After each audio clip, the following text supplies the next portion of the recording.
Hello everyone, हम Swati Deshwal. Welcome to square root academy. आज हम डिस्कस करने वाले हैं नेक्स्ट कॉम्बिनेशनल सर्किट जो कि है डीमल्टीप्लेक्सर। तो चलिए स्टार्ट करते हैं।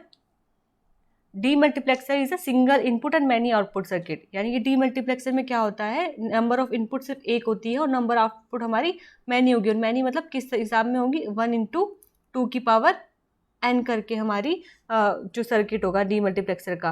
1 मतलब यहाँ पे नंबर ऑफ इनपुट हमारी एक है और नंबर ऑफ आउटपुट हमारी 2n में होगी। यानी कि 2, 4, 8 इस तरीके से हमारे नंबर ऑफ आउटपुट होंगी।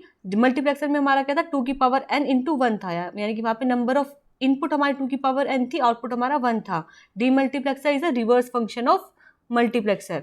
Demultiplexer is a reverse function of multiplexer, यानी कि यहाँ पे नंबर ऑफ इनपुट 1 है और नंबर ऑफ आउटपुट हमारी 2n है। और बेसिकली मल्टीप्लेक्सर हमारा क्या था, एक यूनिवर्सल लॉजिक था, लेकिन डीमल्टीप्लेक्सर हमारा एक यूनिवर्सल लॉजिक नहीं है। ये सिर्फ क्या है, it is a data distributor, यानी कि सिर्फ डेटा को डिस्ट्रीब्यूट करने के लिए हम डीमल्टीप्लेक्सर का यूज़ करते हैं। डीमल्टीप्लेक्सर कोई भी मतलब यूनिवर्सल लॉजिक नहीं है, सिर्फ मल्टीप्लेक्सर यूनिवर्सल लॉजिक है। डीमल्टीप्लेक्सर सिर्फ डेटा डिस्ट्रीब्यूटर है। डेटा डिस्ट्रीब्यूटर का मतलब क्या है, जिसे नंबर डेटा इनपुट कोई आएगी जिसको हम आई बोलेंगे, वो सेलेक्ट इनपुट या फिर कंट्रोल इनपुट की हेल्प से डिस्ट्रीब्यूट होगी कि कब वो वाई नॉट पे जाएगी, फर्स्ट नंबर की आउटपुट जाएगी, कब सेकंड, थर्ड, फोर्थ, मतलब इस तरीके से हमारे कब किस तरीके की आउटपुट पे हमारा जो डेटा है वो जाएगा। वो कौन डिसाइड करेगा, वो डिसाइड करेगा हमारा सेलेक्ट इनपुट। तो ये हमारा डीमल्टीप्लेक्सर है। यानी डीमल्टीप्लेक्सर में क्या होगा, नंबर ऑफ इनपुट हमारी एक होगी और नंबर ऑफ आउटपुट हमारी 2n में होगी। जैसे कि हमने मल्टीप्लेक्सर में भी एक फॉर्मूला देखा था, m = 2n।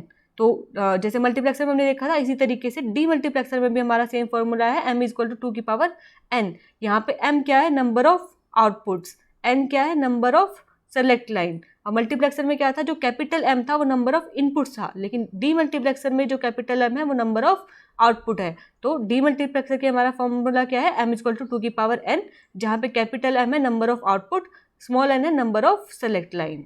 ठीक है, तो सबसे लोएस्ट ऑर्डर का हमारा डीमल्टीप्लेक्सर कौन सा हुआ, 1 × 2n में अगर 1 रखेंगे तो हमारा ये 1 × 1 का कोई भी हमारा 2 की पावर अगर 0 होगी तो 1 × 1 का हमारा कोई डीमल्टीप्लेक्सर मल्टीप्लेक्सर नहीं होता। सबसे जो लोएस्ट ऑर्डर स्टार्ट होता है 1 × 2। तो ये 1 × 2 मल्टीप्लेक्सर को हम किस तरीके से रिप्रेजेंट करेंगे, कुछ इस तरीके से हमारा 1 × 2 डीमल्टीप्लेक्सर का सिंबल होगा। और जैसे कि हमने देखा 1, 2 को हम कैसे लिखते हैं, 2 की पावर 1, यानी कि जो नंबर ऑफ सेलेक्ट लाइन है हमारे यहाँ पे 1 होगी, जिसको हम S0 से रिप्रेजेंट करेंगे। जब हमारा S0 0 होगा तो जो डेटा इनपुट है वो Y0 आउटपुट पे जाएगी। जब हमारा S0 = 1 होगा, जो I यानी कि जो डेटा इनपुट है वो सेकेंड नंबर की जो आउटपुट है Y1 उस पे जाएगी। तो अगर हम इसको ट्रुथ टेबल से रिप्रेजेंट करें तो किस तरीके से ट्रुथ टेबल होगा हमारा, 1 × 2 डीमल्टीप्लेक्सर का। और ट्रुथ टेबल हमेशा हम सेलेक्ट लाइन और आउटपुट की फॉर्मेट में लिखते हैं। तो सेलेक्ट लाइन हमारी क्या है, यहाँ पे S0 एक सेलेक्ट लाइन है, आउटपुट हमारी क्या है, Y0, Y1। इसको इस तरीके से भी लिख सकते हैं, Y1 यहाँ पे, Y0 पहले, वो बस लिखने का एक रिप्रेजेंटेशन का तरीका है। तो जब हमारा S0 0 है तो हमारा जो डेटा है वो कहाँ पे जा रहा है, Y0 पे जा रहा है, और Y1 हमारा 0 होगा। जब हमारा S0 क्या है, 1 है, तब जो हमारा डेटा है वो Y1 पे जा रहा है और Y0 हमारा 0 होगा। और इसका लॉजिकल एक्सप्रेशन लिखें, क्योंकि नंबर हम आउटपुट हमारी क्या है, 2, Y0 और Y1। तो लॉजिकल एक्सप्रेशन भी हमारे दोनों के लिए अलग अलग होंगे। Y0 हमारा क्या है, S0 बार × I, Y1 हमारा क्या है, S0 × I। तो ये हमारा लॉजिकल एक्सप्रेशन है दोनों आउटपुट का। थर्ड हमारा वे क्या होता है कॉम्बिनेशन सर्किट को रिप्रेजेंट करने का, कि पहले हम क्या करते हैं, इनपुट आउटपुट आइडेंटिफाई करते हैं, दूसरा ट्रुथ टेबल लिखते हैं, थर्ड हम लॉजिकल एक्सप्रेशन लिखते हैं, फिर फोर्थ में हम जो लॉजिकल एक्सप्रेशन है उसको शॉर्ट करने का ट्राई करते हैं। पर यहाँ पे ऑलरेडी शॉर्ट फॉर्म में है, तो फिफ्थ पे हम क्या करते हैं, डायरेक्ट इम्प्लीमेंटेशन करते हैं। तो अगर हम इम्प्लीमेंट करें अपने 1 × 2 डीमल्टीप्लेक्सर को, तो उसका इम्प्लीमेंटेशन किस तरह होगा, हमारे इनपुट पे हमारे क्या है, सेलेक्ट इनपुट है और डेटा इनपुट है। तो सेलेक्ट इनपुट हमारी 1 × 2 के लिए 1 है, तो उसको S0 से रिप्रेजेंट करेंगे। डेटा इनपुट हमारी I है, तो जो आउटपुट Y0 है वो हमारा क्या है, S0 बार × I। S0 बार यहाँ पे लिया, उसका I के साथ हमने मल्टीप्लिकेशन किया तो हमें Y0 मिला।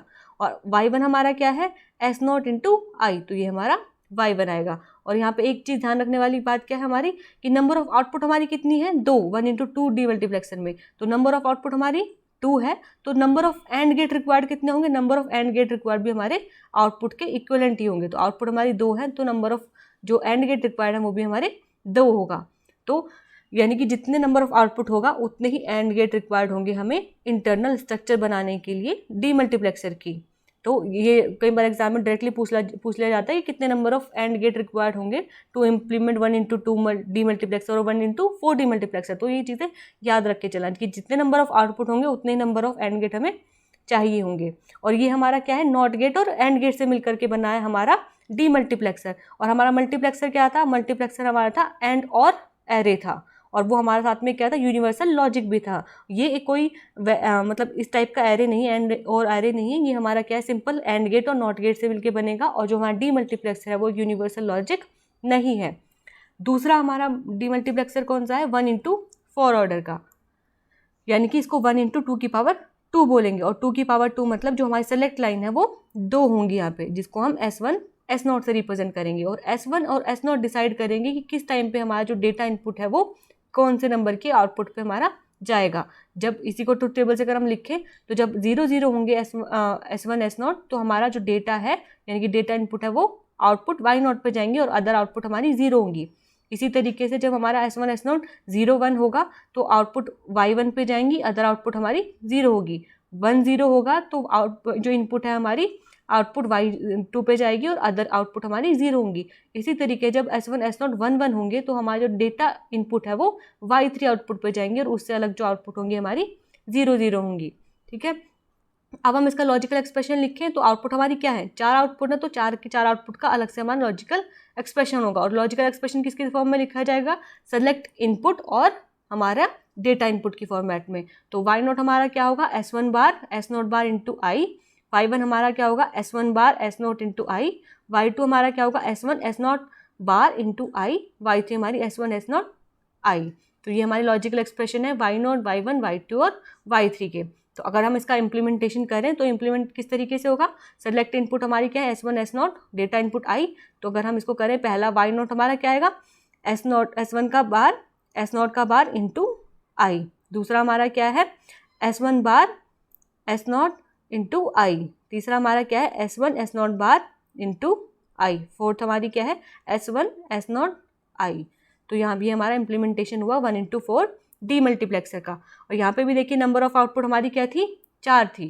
4 नंबर ऑफ आउटपुट हैं तो number of gate and gate required कितने हुए हमारे, 4। यानी कि जो number of and gate required होंगे इंटरनल स्ट्रक्चर में वो किसके इक्वल होंगे, नंबर ऑफ आउटपुट के। और नंबर आउटपुट हमारी क्या है, यहाँ पे 4 है तो 4 ही हमें एंड गेट का रिक्वायरमेंट होगा। तो यानी कितने भी ऑर्डर का डीमल्टीप्लेक्सर आप बनाएंगे तो जो जितने नंबर ऑफ आउटपुट होगी उतने ही नंबर ऑफ एंड गेट हमें चाहिए होंगे उसको इम्प्लीमेंट करने के लिए। अब देखिए जैसे हमने मल्टीप्लेक्सर में देखा था कि हायर ऑर्डर मल्टीप्लेक्सर को लोअर ऑर्डर मल्टीप्लेक्सर से कैसे बनाते हैं, इसी तरीके से हम डीमल्टीप्लेक्सर में देखेंगे कि हायर ऑर्डर डीमल्टीप्लेक्सर को यूजिंग लोअर ऑर्डर डीमल्टीप्लेक्सर हम किस तरीके से इम्प्लीमेंट करते हैं। तो सपोज 1x4 डीमल्टीप्लेक्सर को हमें 1x2 डीमल्टीप्लेक्सर से इम्प्लीमेंट करना है तो किस तरीके से करेंगे, पहली स्टेज में हम 1x2 एक डीमल्टीप्लेक्सर लगाएंगे जिसका इनपुट हमारा क्या होगा, डेटा इनपुट आई, और जिसका सेलेक्ट लाइन S0 होगा। और 1x2 है तो 2 नंबर आउटपुट होंगे हमारी, जो ये 2 आउटपुट होंगी इनको अलग अलग फिर से एक डीमल्टीप्लेक्सर से कनेक्ट करेंगे और जिनकी सेलेक्ट लाइन हमारी क्या होगी, S1।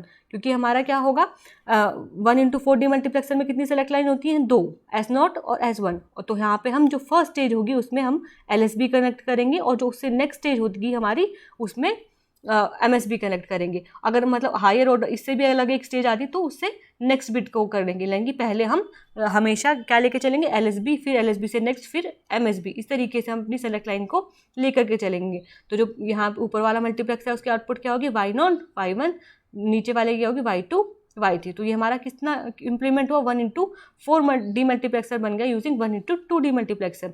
यहाँ पे इनपुट हमारी क्या है, आई, सेलेक्ट लाइन हमारी क्या है, S0 S1, आउटपुट हमें 4 मिल गई, Y0 Y1 Y2 Y3। हमेशा याद रखे चलिए LSB जो सेलेक्ट लाइन होगी LSB हमारी फर्स्ट स्टेज पे होगी, उससे नेक्स्ट, फिर नेक्स्ट स्टेज में MSB, नेक्स्ट स्टेज इस तरीके से होके चलेगा। फर्स्ट स्टेज पे हमारा LSB कनेक्ट होगा। जब नॉर्मली हम लिखते हैं जैसे कि हमने यहाँ पे लिखा था, यहाँ पे लेफ्ट साइड में S1 लिखा था फिर S0 लिखा था, लेकिन जब हम लोअर ऑर्डर से इंप्लीमेंट करेंगे तो पहले हमारा क्या आएगा, S0 आएगा, फिर हमारा S1 आएगा। इस तरीके से इन चीज़ों का ध्यान रख के चलना है। तो इन जनरल ये हमारा फॉर्मूला था कि जब हमें हायर ऑर्डर मल्टीप्लेक्सर बनाना है यूजिंग लोअर ऑर्डर डीमल्टीप्लेक्सर, तो ये हमारा इंप्लीमेंटेशन था। अब हमारा एक फॉर्मूले के वे में देख लेते हैं। सपोज 8 हमें डीमल्टीप्लेक्सर डिज़ाइन करना है यूजिंग 1/2 डीमल्टीप्लेक्सर। तो क्या करेंगे, 8 को 2 से डिवाइड करेंगे तो 4 को फिर से 2 डिवाइड करेंगे 2 को 2 से डिवाइड करेंगे तो 1। और किस साइड से इंप्लीमेंट होगा, इस साइड। मल्टीप्लेक्सर में हमारा क्या था, 4 2 1 इस तरीके की स्टेज होती थी, लेकिन डीमल्टीप्लेक्सर में हमारा क्या होगा, 1 2 4 इस साइड से हम इंप्लीमेंट करना शुरू करेंगे। जैसे यहाँ पे 1 और 2 इस तरीके से हुआ था। अब यहाँ पे अगर हम 1/8 बनाएंगे तो यहाँ पे फिर से 4 क्या आते, 4 डीमल्टीप्लेक्सर और यूज़ करते हैं। कौन से टाइप के, 1/2 डीमल्टीप्लेक्सर टाइप के। तो यहाँ पे हमने 1/8 किया है 1/2 से, तो कितने डीमल्टीप्लेक्सर की रिक्वायरमेंट होगी, 7 डीमल्टीप्लेक्सर की। जब हमने 1/4 किया था तो हमें कितने की हुई, 3 की रिक्वायरमेंट हुई। इसी तरीके से 1/16 करेंगे सपोज 1/4 डीमल्टीप्लेक्सर टाइप से, तो 16 को 4 से डिवाइड किया 4 को 4 से डिवाइड किया तो 1, तो टोटल 1 + 4 5 डीमल्टीप्लेक्सर का रिक्वायरमेंट होगा। इसी तरीके से 1/64 करेंगे अगर हम 1/8 से, तो 64 को 8 से डिवाइड करो 8 को फिर से डिवाइड करो 8 से तो 1, तो टोटल 9 डीमल्टीप्लेक्सर हमें रिक्वायर्ड हुए क्या बनाने के लिए, 1/64 डीमल्टीप्लेक्सर बनाने के लिए यूजिंग 1/8 डीमल्टीप्लेक्सर। तो इसी तरीके से ये फॉर्मूला अगर हम जनरल फॉर्मूले में देखें, अगर हमें किसी भी हायर ऑर्डर डीमल्टीप्लेक्सर का इंप्लीमेंट करना है, सपोज 1/n डीमल्टीप्लेक्सर का हमें इंप्लीमेंटेशन करना है यूजिंग 1/2। याद रखिए ये सिर्फ फॉर्मूला हमारा किसके लिए, 1/2 के लिए। ये तो हमारा इन जनरल फॉर्मूला है, लेकिन ये हमारा क्या है, 1/2 डीमल्टीप्लेक्सर से अगर हमें हायर ऑर्डर के डीमल्टीप्लेक्सर इंप्लीमेंट करने हैं, तो सपोज 1/n का करना है तो n-1 और ×2 डीमल्टीप्लेक्सर हमें रिक्वायर्ड होंगे, यानी कि कितने नंबर, n-1। जैसे कि हमने यहाँ देखा 1/4 बनाना है 1/2 से, तो हमें कितने रिक्वायर्ड हुए, 1 2 3।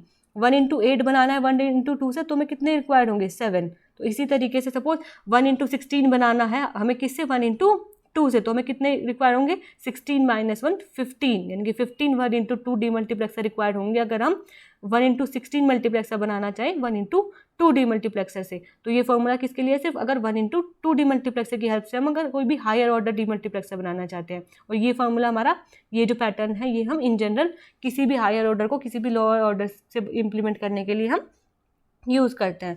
तो आज की क्लास को हम यहीं पे वाइंड अप करते हैं। अगर आपको लेक्चर पसंद आया तो please like share and subscribe square root academy.